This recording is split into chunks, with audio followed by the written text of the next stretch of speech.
Howdy folks, today we're doing something different. Originally, I was going to talk about the DICE video game. The problem was there were some infuriating racing levels.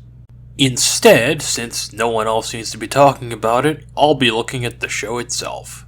It's time to jump into DNA Integrated Cybernetic Enterprises, better known as DICE. DICE was co-produced by Bandai and intended for American audiences. It aired on the Toonami block beginning January 22, 2005. Due to poor reception, it was removed from the lineup after 10 weeks and put in a 6 a.m. time slot. Today we're going to examine why DICE failed in America and if it's worth watching. DICE is a peacekeeping organization in the Sarbyllian Galaxy. They use transforming mecha called Dino Breakers.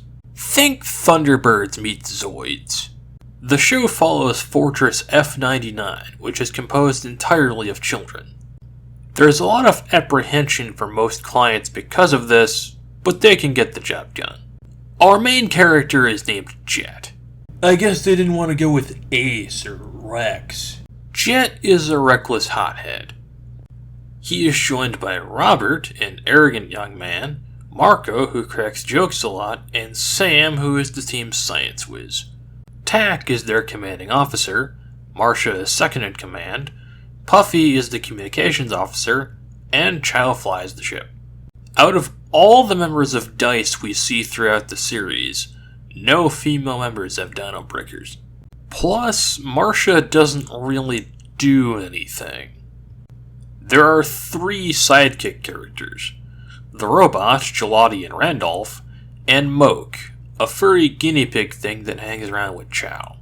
Yes, there's a mascot character in a show already pushing transforming dinosaur toys. The kids of F-99 help people all across the galaxy with the help of their Dino Breakers and Radon devices, which give them guild suits, special armor that makes them taller for some reason. The first season revolves around missions like taking down poachers of an alien bird or rushing through a blizzard to deliver a vaccine.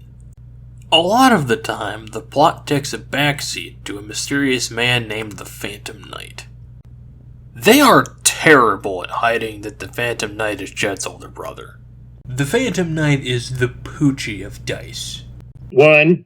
Poochie needs to be louder, angrier, and have access to a time machine. 2. Whenever Poochie's not on screen, all the other characters should be asking, "Where's Poochie?" Most of the first season is pretty forgettable. There are some standout episodes though, good and bad. 5 Seconds to Interplanetary War begins with an accident at a weapons manufacturer. The company uses this to make it seem like a rival planet attacked. Andre, the employee that caused the accident, is paid $100 million to keep quiet about it. DICE learns the truth and convinces Andre to set the record straight. There was some very good drama here. It took his mother, who he was supporting with the $100 million, to convince him to do the right thing. In Terror Under the Sea, DICE must recover a freight shuttle from the bottom of the ocean on planet Gowron, but all is not what it seems. This had a pretty okay twist and gave Marco something to do other than make puns. There's also some really bad episodes that I think are worth mentioning. Miss Lily's Memories has Jet getting into a fight with an old lady about hot dogs. This leads to her choosing Jet and Robert to be her tour guides. The lady used to be a crime boss and is hounded by gangsters at every turn. The story is absolutely ridiculous. And here's the worst part.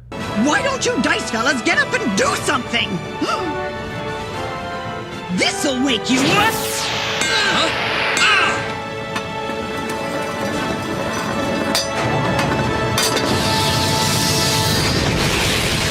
Yeah, the old lady defeats the villain.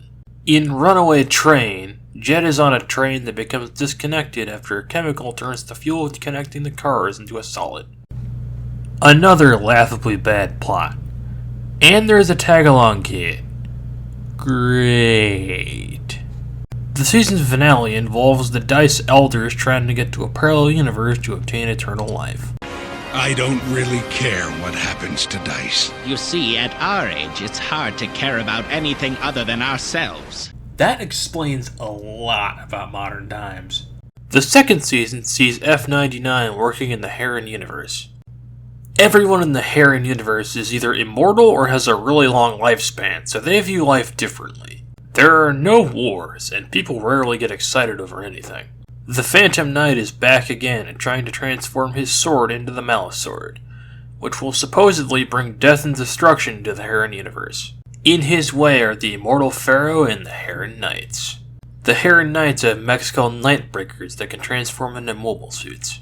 Also, the Dino Breakers originated from Heron and are living mechanical beings, leaving a whole lot of questions that don't need to be answered. The series tries to argue that life becomes meaningless if you're immortal, and you must live each day like it's your last. So, why did the series fail in the US? I scoured Toonzone, now known as Anime Superhero, to gauge public opinion. The consensus was the show was very cookie-cutter and generic. I think that the show doesn't respect the audience's intelligence enough to warrant Toonami airing. The Phantom Knight being billed as this super cool dude with amazing power and immortality, combined with the toyetic nature, really hurt the show. It should have been a Saturday morning or Magoozy show. Maybe if it had been in a better time slot, it would be remembered outside of the Philippines. This is TMar, signing off.